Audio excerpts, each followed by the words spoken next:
बनवारी की जय।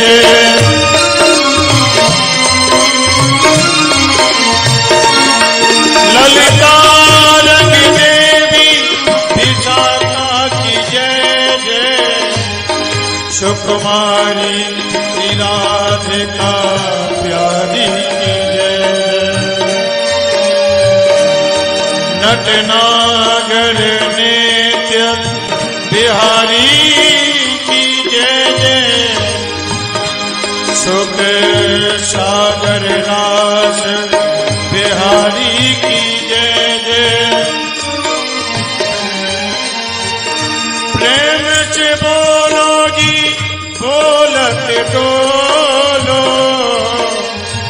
बोलो सी बांके बिहारी की जय। बोलो सी बांके जय जय राधा रमण हरि बोल। जय जय राधा रमण हरि बोल। जय जय राधा रमण हरि बोल रे। जय जय राधा रमण हरि बोल। जय जय राधा रमण। जय जय राधा रमण। जय जय राधा रमण। जय जय राधा रमण। जय जय राधा रमण। जय जय राधा रमण। जय जय राधा रमण। जय जय राधा रमण। जय जय राधा रमण हरि बोल। जय जय राधा रमण हरि बोल। जय जय राधा रमण हरि बोल रे। जय जय राधा रमण हरि बोल। कर्पूरे गौरम करुणावतारम संसार सारम भुजगेन्द्रहारम सदा वसंतम हृदयारविंदे भवं भवानी सहितं नमामि। श्री भागवत भगवान की है आरती। पापियों को पाप से है तारती। श्री भागवत भगवान की है आरती। पापियों को पाप से है तारती। ये अमर ग्रंथ ये मोती पंथी ये पंचों वेद निराला सब जोत जगाने वाला। ये अमर ग्रंथ ये मुक्ति पंथ ये पंचम वेद निराला सब ज्योति जगाने वाला। हर नाम यही हर ध्यान यही। हर नाम यही हर ध्यान यही। जग के मंगल की आरती। पापियों को पाप से है तारती। तेरे भागवत भगवान की है आरती। पापियों को पाप से है तारती। ये शांति गीत पावन पुनीत पापों को मिटाने वाला हर दर्श कराने वाला। ये शांति गीत पावन पुनीत पापों को मिटाने वाला हर दर्श कराने वाला। ये सुख करणी ये दुख हरणी। ये सुख करणी ये दुख हरणी। श्री मधुसूदन की आरती। पापियों को पाप से है तारती। भागवत भगवान की है आरती। पापियों को पाप से है तारती। ये मधुर बोल मगपंत बोल सन्मार्ग बताने वाला बिगड़ी को बनाने वाला। ये मधुर बोल भगवंत बोल सन्मार्ग बताने वाला बिगड़ी को बनाने वाला। श्री राम यही घनश्याम यही। श्री राम यही घनश्याम यही। प्रभु के महिमा की आरती। पापियों को पाप से है आरती। भागवत भगवान की है आरती, पापियों को पाप की है आरती। भागवत भगवान की है आरती। भागवत भगवान की है आरती। जलेन शीतले गणं मां पुष्पै देवादिवन्दनं मां द्यौः शान्तिरन्तरिजगुं शान्तिः पृथिवी शान्तिराव शान्तिरोषधय शान्तिः वनस्पतय शान्तिर्द्वैतिवाः शान्ति ब्रह्म शान्तिः सर्वगुं शान्तिः शान्तिरेव शान्तिः श्यामा शान्तिरेतिः ॐ शान्ति शान्ति शान्ति सुशान्तिर्भवतु। बोले बांके बिहारी लाल की जय, शंकर भगवान की जय, श्रीमद् महाभागवत पुराण की जय, व्यास जी महाराज की जय। जय जय श्री राधेश। आप सभी यथास्थान बैठे आसन ग्रहण करें। श्री राधे।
सच्चिदानन्दरूपाय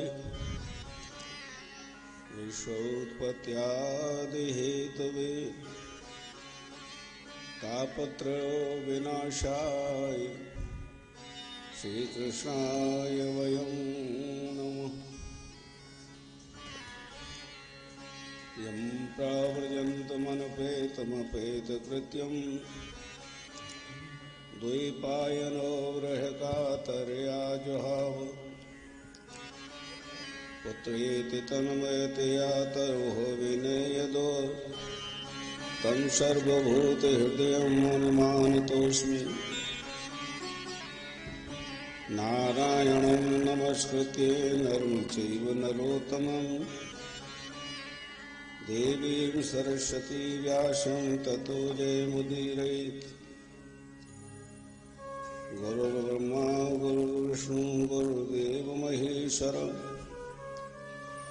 गुरुर्साक्षात् परब्रह्म तस्मै श्री गुरुवे नमः। मंडलाकारं व्याप्तं येन चराचरं तत्पदं दर्शितं येन तस्मै श्री गुरुवे नमः।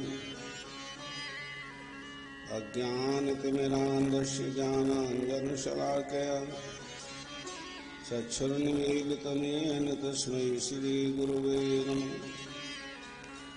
कस्तूरी तिलकम ललाटपटले वक्षस्तदे कौस्तुभम नासाग्रे वरमौक्तिकं करतले वेणुकरे कङ्कणं सर्वांगे हरिचन्दनं सुललितं कण्ठे च मुक्तावली गोपश्रीपरिवेशितो विजयते गोपालचूडामणि वसुदेवसुतं देवं कंसचाणूरमर्दनं देवकी परमानन्दं कृष्णं वन्दे जगद्गुरुम् अतुलितबलधामं हेमशैलाविदेहं दन्त्यवनकृशानं ज्ञाननामाग्रगण्यं सकलगुणधानं वानराणाविधीशं रघुपतिप्रियभक्तं वातजातं नमामि सर्वमङ्गलमाङ्गल्ये शिवे सर्वार्थसाधके शरणे त्र्यम्बके गौरी नारायणी नमोस्तुते मंगलम भगवान विष्णु मंगलम गरुड़ध्वज मंगलस्वंडरीकाक्षे मंगलाय स्तनोहरि बोलिए भक्तवत्सल भगवान की जय। बोले बांके बिहारीलाल की जय। आइए नाम संकीर्तन लेते हुए गोविंद मेरो है गोपाल मेरो है गोविंद मेरो है गोपाल मेरो है गोविंद मेरो है गोपाल मेरो है श्री मांगे बिहारी नंदलाल मेरो है श्री मांगे बिहारी नंदलाल मेरो है गोविंद मेरो है गोपाल मेरो है गोविंद मेरो है गोपाल मेरो है।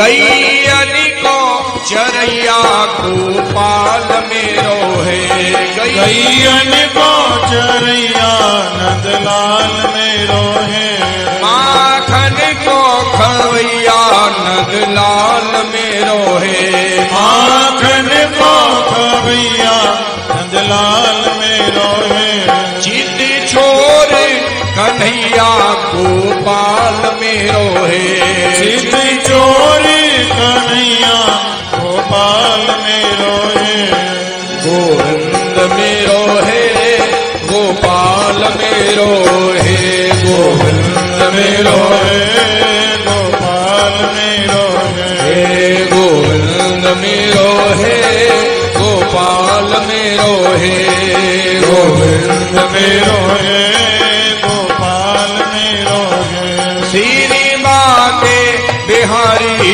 नंदलाल मेरो है श्री मांगे बिहारी नंदलाल मेरो है गोविंद मेरो है गोपाल मेरो है गोविंद मेरो है गोपाल मेरो है गोविंद मेरो है गोपाल मेरो है गोविंद मेरो है गोपाल मेरो है श्री मांगे बिहारी नंदलाल मेरो है श्री मांगे बिहारी नंदलाल मेरो है श्री मांगे बिहारी नंदलाल मेरो है श्री मांगे बिहारी नंदलाल मेरो है गोविंद मेरो है गोपाल मेरो है गोविंद मेरो है गोपाल मेरो है गोविंद मेरो है गोपाल मेरो है गोविंद मेरो है गोपाल मेरो है गोपाल मेरो है गोविंद मेरो है गोपाल मेरो है गोविंद मेरो है गोपाल मेरो है गोविंद मेरो है।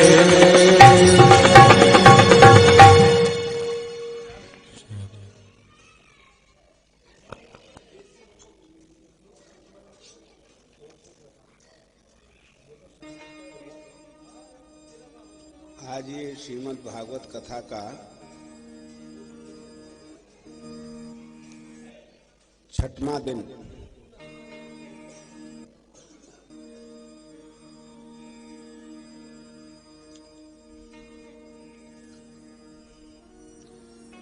कोई भी कार्य करो शांति से करो, आवाज नहीं आवे, बस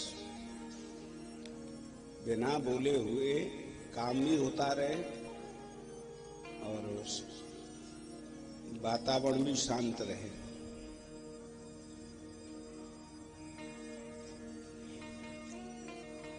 कल यदुवंश में भगवान श्री कृष्ण का जन्म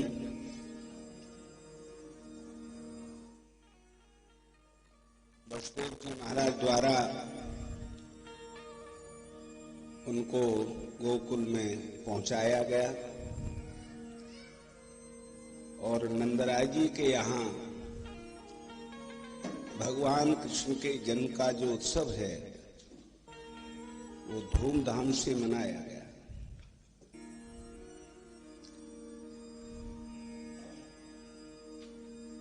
रात को भी भगवान कृष्ण के जन्म की खुशी में भजन संध्या का कार्यक्रम हुआ, पर उस भजन संध्या में कुछ श्रोता जो है सुनने वाले सो रहे थे।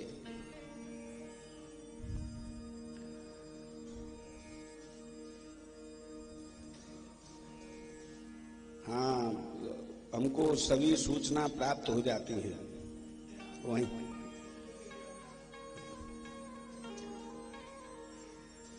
चलो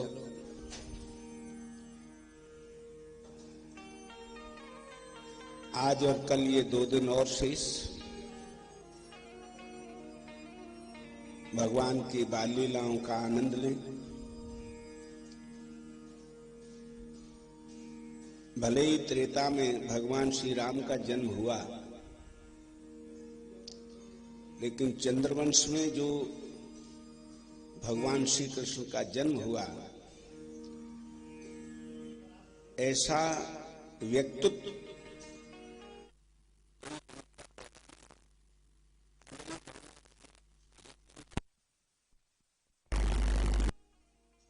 लेकिन जो भगवान श्री कृष्ण के जन्म का उत्सव धूमधाम से मनाया जाता है, जो उनकी प्रसन्नता और खुशी होती है व्यक्ति को, ऐसे अन्य के लिए नहीं, जो भाव उनके प्रति है। क्योंकि भगवान श्री कृष्ण में और श्री राम में केवल इतना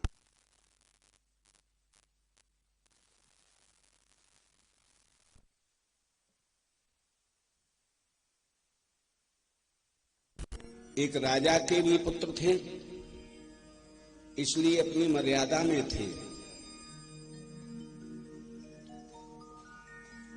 मर्यादा में थे इसीलिए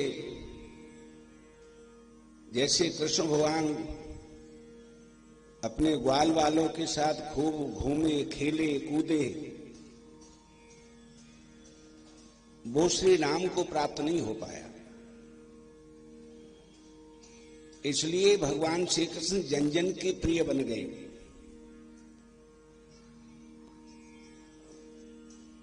उनके भाव हर प्राणी मात्र के प्रति सम थे, समान। न उनके लिए कोई बड़ा था, न उनके लिए कोई छोटा था। समदृष्टि थी उनकी। समदृष्टि भगवान श्री राम की भी थी, लेकिन उनसे मिलने में व्यक्ति संकोच करता था और कृष्ण से मिलने में किसी को कोई भी संकोच नहीं था। ये विशेषता थी उनके अंदर। और इनका चरित्र बहुत उत्तम है। आप भाव से तो उसको श्रवण करिएगा।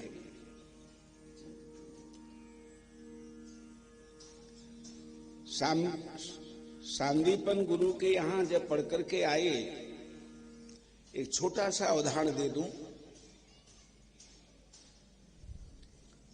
कथा को अभी प्रारंभ करते हैं।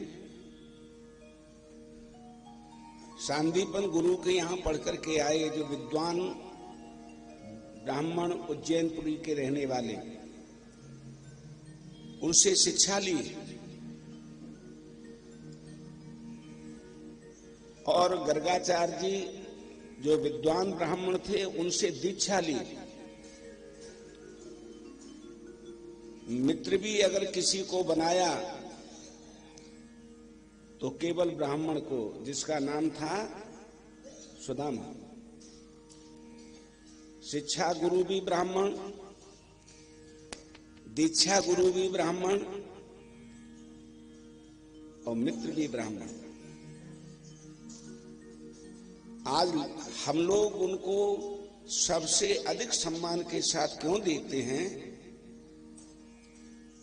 क्योंकि एक बार जब भगवान ने जरासंध को 17 बार हरा दिया था और 18वीं बार रण छोड़ करके भाग गए, तो भागने का कारण क्या था? अरे भागना ही था तो पहली बार में भाग जाते, लेकिन 18वीं बार भागे क्यों? भागने का मात्र कारण ये था कि जरासंध ने अपने यहाँ पर 1000 ब्राह्मणों को बुला करके अनुष्ठान कराया और उनसे कहा कि मेरे यहाँ ऐसा अनुष्ठान हो जो मेरी विजय हो। उस समय पर भगवान श्री कृष्ण तो अंतर्यामी थे, जान गए जीत तो मैं इसको 18वीं बार भी सकता हूं, पर ये ब्राह्मणों का वध कर देगा। अगर इसकी हार हो गई, क्योंकि उसने कह दिया था मेरे यहाँ ऐसा अनुष्ठान करो कि अब की बार मेरी विजय हो, और अगर मेरी विजय नहीं हुई तो तुम्हें मृत्युदंड निश्चित है, ये समझ लेना। तो भगवान श्री कृष्ण ने उस समय यही विचार किया कि जीत तो मैं इसको 18वीं बार भी सकता हूं, 17 बार हरा दिया तो 18वीं बार भी हरा दूंगा, पर ये दुष्ट ब्राह्मणों का वध कर देगा। इसलिए मुझे हार स्वीकार है और ब्राह्मणों का वध स्वीकार नहीं। हमने उनका एक नाम और रख दिया, क्योंकि नाम रखने वाले भी हमें। जन्म होता है बेटे का तो पंडित जी को बुलाते हैं, महाराज नामकरण संस्कार बच्चे का करो।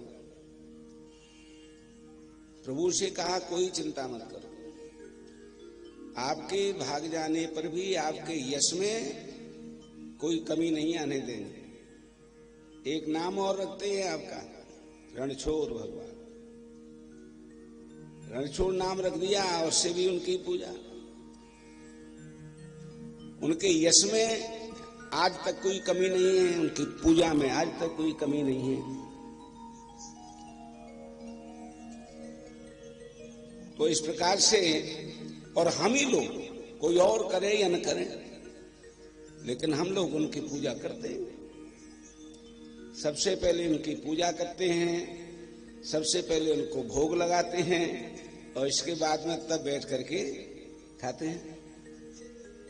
प्रभु का सम्मान किया, सम्मान से सम्मान है। राजनीतिक दृष्टिकोण को लेकर के अगर कोई भी किसी भी वर्ग से, जाति से द्वेष भाव रखे, उस राजनीति में तो ये सब कुछ संभव है, होता है, लेकिन ये कार्य धर्म नीति में नहीं है। धर्म नीति का काम तो समाज को जोड़ना है, हर वर्ग को जोड़ना है, और ये धर्म की ही गद्दी है, धर्म नीति की ही गद्दी है। यहाँ पर सभी वर्ग को जोड़ने का प्रयास किया जाता है और राजनीति में तोड़ने का प्रयास किया जाता है, क्योंकि जब तक तोड़ फोड़ नहीं डाली जाएगी तब तक उनकी लंबतदारी कैसे चल पाएगी, राजनीति कैसे चल पाएगी। तो इसलिए ऐसा व्यक्तित्व कोई दूसरा आज तक हुआ नहीं, ये मान के चलिए।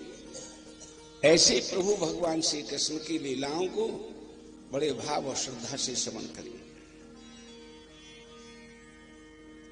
एक बार गोपान गोकुल रक्षायाम रूप मथुराम गतः नंदे कंसस्य वार्षे किम कर्म दातुम करो दोहा।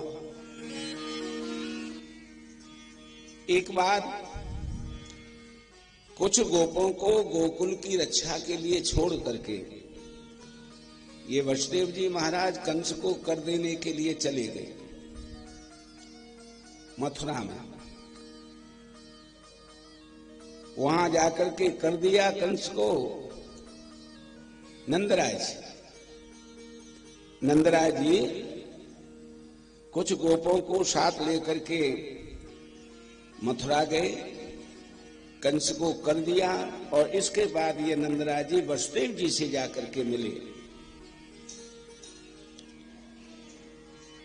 वसुदेव ने आया हुआ देख करके बड़ी प्रसन्नता। वसुदेव पुष्पे भ्रातरम नंदे आगतम ज्ञात्वा दत्त कर्म रागे तद्यानुमोचनम। कर देने के बाद वसुदेव जी से मिले दोनों मित्र बड़े भारी प्रसन्न एक दूसरे से। इधर तो नंदराज जी मथुरा पहुंच गए और उधर कंस ने एक राक्षसी को भेज दिया जिसका नाम था पूतना। ये बड़ा सुंदर रूप बना करके गई। कंसेन प्रहिता घोरा पूतना बाल घातिनी शिशु चारण घनंती पुरग्राम ब्रजादिषु। गांव गांव भ्रमण करती हुई बालकों को मारती हुई पहुंची गोकुल में। बड़ा अपना सुंदर रूप बनाया और इसके उपरांत में स्तनों से विष लगा करके नंदराई के घर में प्रवेश किया। पालने में कन्हैया सो रहे थे। जो पूतना को आया हुआ देखा सो भगवान श्री कृष्ण ने अपनी आंखें मीच ली, जैसे सुधा ने मीच ली है ऐसे ही भगवान श्री कृष्ण ने अपनी आंखें मीच ली पूतना को आया हुआ देख करके। क्या पूरे दिन भाग दौड़ होती रहती है, शाम को 11, 11:30 बजे तक सो पाते हैं और भाग दौड़ करने के उपरांत में थोड़ा बैठने का समय मिलता है तो आलस्य आता है। हर किसी को आता है और उस व्यक्ति को अधिक आता है जो दौड़ धूप करता है, भागता दौड़ता है चारों तरफ, ये कर वो कर वो कर। और कोई बात नहीं है, जल का पात्र अपने पास में रखिएगा। जैसे ही आलस्य आने को हो थोड़ा सा जल लेकर के पलकों से लगा लो। धीमे धीमे धीमे धीमे करके आलस्य समाप्त हो जाए। प्रयास करिएगा। धीमे धीमे धीमे धीमे जैसे जैसे कथा आगे बढ़ेगी वैसे वैसे आलस्य दूर होता चला जाएगा। आंखें क्यों मीच ली?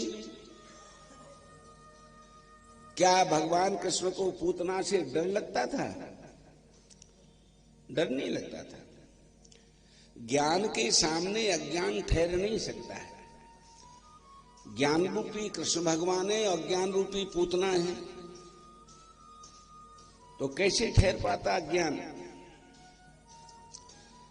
और क्या कारण हो सकता है आंखें मीचने का? और भी कारण है। आंखें इसलिए मीच ली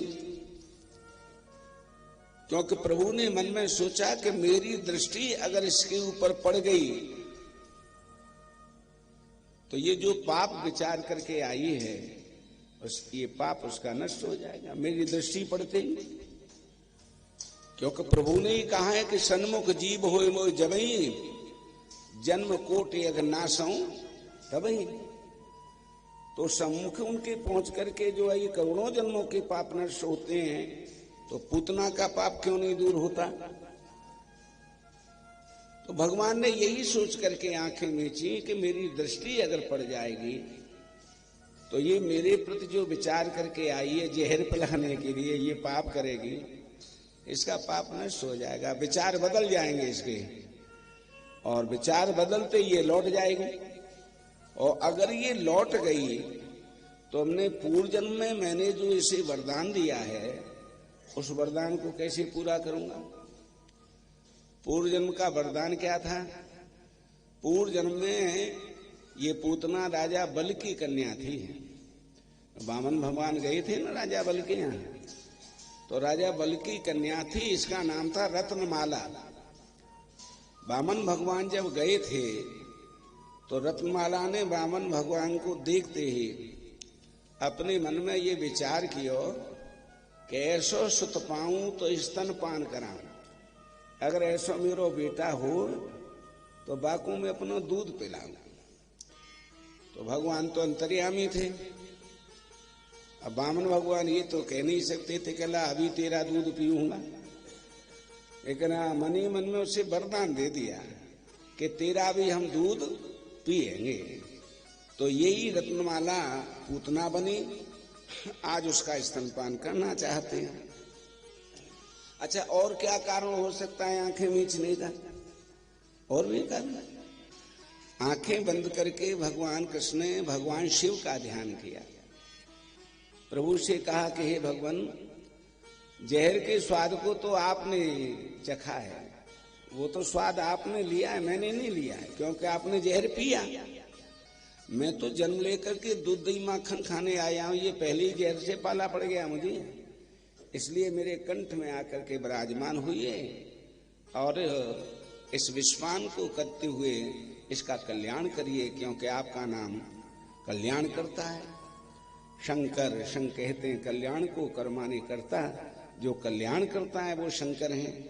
और भवानी, भवानी कौन है? भवधनानी, संसार का नाश करने वाली। इसीलिए जो है शुरुआत में रामचरितमानस में जो श्लोक दिया है, भवानी शंकरो वंदे श्रद्धा विश्वास रूपणी, वहां से पार्वती वंदे नहीं कहा गया, वहां भवानी शंकरो वंदे श्रद्धा विश्वास रूप। तो इसका केवल एक ही अर्थ है कि व्यक्ति को अगर सांसारिकता को नष्ट करना, संसार से जो मोह है उसको समाप्त करके अपना कल्याण करना है, तो भगवत कथाओं के प्रति श्रद्धा और विश्वास, ये दोनों होना बहुत आवश्यक है, श्रद्धा और विश्वास। जाकर के पालने में से कन्हैया को उठा लिया पूतना ने, और जिस स्तन से विष लगा करके लाई थी उस स्तन को कृष्ण के मुख में रखा और भगवान कृष्ण स्तनपान करने लगे। लेकिन स्तनपान करने के साथ साथ भगवान कृष्ण ने इसके प्राणों का पान करना भी शुरू कर दिया, और जैसे ही प्राण खिंचे तो उसी समय पर ये चिल्लाई, भागने लगी बाहर की तरफ। श्यामोच्च मुच्चाल मित प्रभाषणी निष्पीड्यमानाखिल जीव मर्मण बिव्यर्थ नेत्री चरणो भुजो मोह प्रसन्न गात्रा क्षिपति रुरोध। वहां पर भागते हुए आवाज दी, अरे यशोदा मैया, अरे देख तेरे लाला ने मुंह पकड़ लियो, या से मुंह छुड़ा, मेरे प्राण निकल रहे, अरे लाला तू मुझे छोड़ दे। ऐसे रोते ही बाहर की तरफ भागे। लेकिन भगवान जिसे एक बार पकड़ लें तो उसको तो कल्याण करके ही छोड़ते हैं। तो बाहर निकल करके ये कटे वृक्ष की तरह से गिरी, और इसके उपरांत में जय ठाकुर जी की हो गई पूतना। पूतना को मार करके परम धाम दिया। तदोपरांत वहां से ये आवाज जब मालूम हुई तो तुरंत उसी समय पर दौड़ करके यशोदा मैया आई, सब ब्रजवासी आए, उठाया पूतना को, पूतना के शरीर से उठाया कन्हैया को,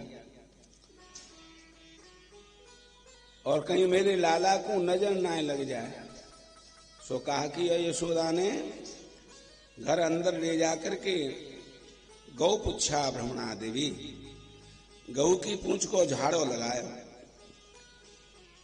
गौ मूत्रेण स्नापित्वा, गौमूत्र में वा को स्नान करायो और पुनरु गौरज सार्वकम, फिर उसकी जो है रज में वा को लिटायो।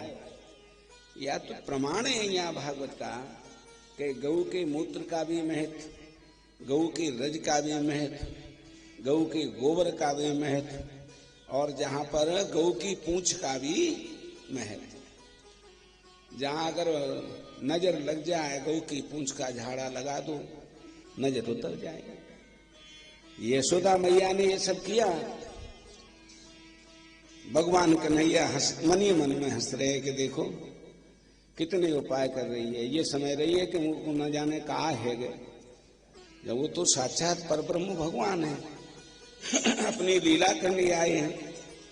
एक बार दैत्यो नामना तृणावर्ते कंस भृत्य प्रणोदित चक्रवात स्वरूपेण जहाराशि निर्वतम। एक बार एक कंस को भेजा वो राक्षस, या को नाम रहे तृणावर्त, ये चक्रवात का रूप धारण करके, चक्रवात किसे कहते हैं, वो गर्मियों में वो आता नहीं है धूल का जो है ये बन करके, हाँ बवंडर, उसको गांव में जो बच्चे कहते हैं भूत आया भूत आया। तो वैसा ही वो बन आ गया और आंगन में से कन्हैया को जो है उड़ा करके आकाश में ले गया। उस समय मुहूर्ता भवत गोष्ठम रजसा तमसा प्रथम, कुछ क्षण के लिए तो संपूर्ण ब्रज में धूल ही धूल थी, कुछ भी दिखाई नहीं दे रहा था। आवेदन मैया ने आंगन में कन्हैया को नाए देखो तो बेचारी घबराई। उधर कन्हैया ने भी शीघ्रता की कहीं मैया ज्यादा दुखी नहीं हो। गल ग्रहण निश्चिष्टो दैत्यो निर्गत लोचना, अपने अंगूठी उंगली की सहारे से उसके गर्दन गले को पकड़ लिया, तृणावर्त के गले को, और इतनी जोर से दबाया कि उसके बाहर की तरफ आंखें निकल आई और निर्जीव होकर के धरती पर गिर पड़ा। तृणावर्त को मार करके परम धाम दिया। एक बार गर्गाचार्य जी आए नामकरण संस्कार करने के लिए, तो खरक में नामकरण संस्कार, क्योंकि गर्गाचार्य जी जहाँ वसुदेव जी महाराज के कुल पुरोहित थे, तो कहीं ऐसा नहीं हो कि कंस को पता नहीं चल जाए। कंस को अगर पता चल जाता कि गर्गाचार्य जी नामकरण संस्कार करने गए हैं, तो निश्चित ही उसे ये विश्वास हो जाता कि जहां ये वसुदेव के पुत्र हैं। इसलिए खिरक में, गायों के खिरक में नामकरण संस्कार किया। रोहिणी और यशोदा लेकर के आई अपने अपने लाला को, तो सबसे पहले बलभद्र जी का नामकरण संस्कार। गर्गाचार्य जी बोले, नंदराज जी, अयम रोहिणी पुत्रो रमयान सुहृदो गुणे आख्यान से रामायती बलाद्याम दुलम विदु। ये जो तुम्हारा रोहिणी को पुत्र है ना, या को नाम राम है, और या के अंदर बल अधिक होवेगो, या से या को बलराम कहेंगे, बलदेव कहेंगे। और किसी समय गर्भ खींच करके इसका जन्म हुआ था, क्योंकि योग माया देवकी के गर्भ को ही तो खींच करके ले गई थी रोहिणी के गर्भ में स्थापित करने के लिए, तो गर्भ खींच करके इसका जन्म हुआ, इसलिए इसे संकर्षण कहेंगे। और ये जो तुम्हारा दूसरा पुत्र है, आसन वर्णाश्रयो हस्ये गृहीतो निगम तनु शुक्लौलत्तस्तथा पीते दाने कृष्णताम गतः, ये जो तुम्हारा दूसरा पुत्र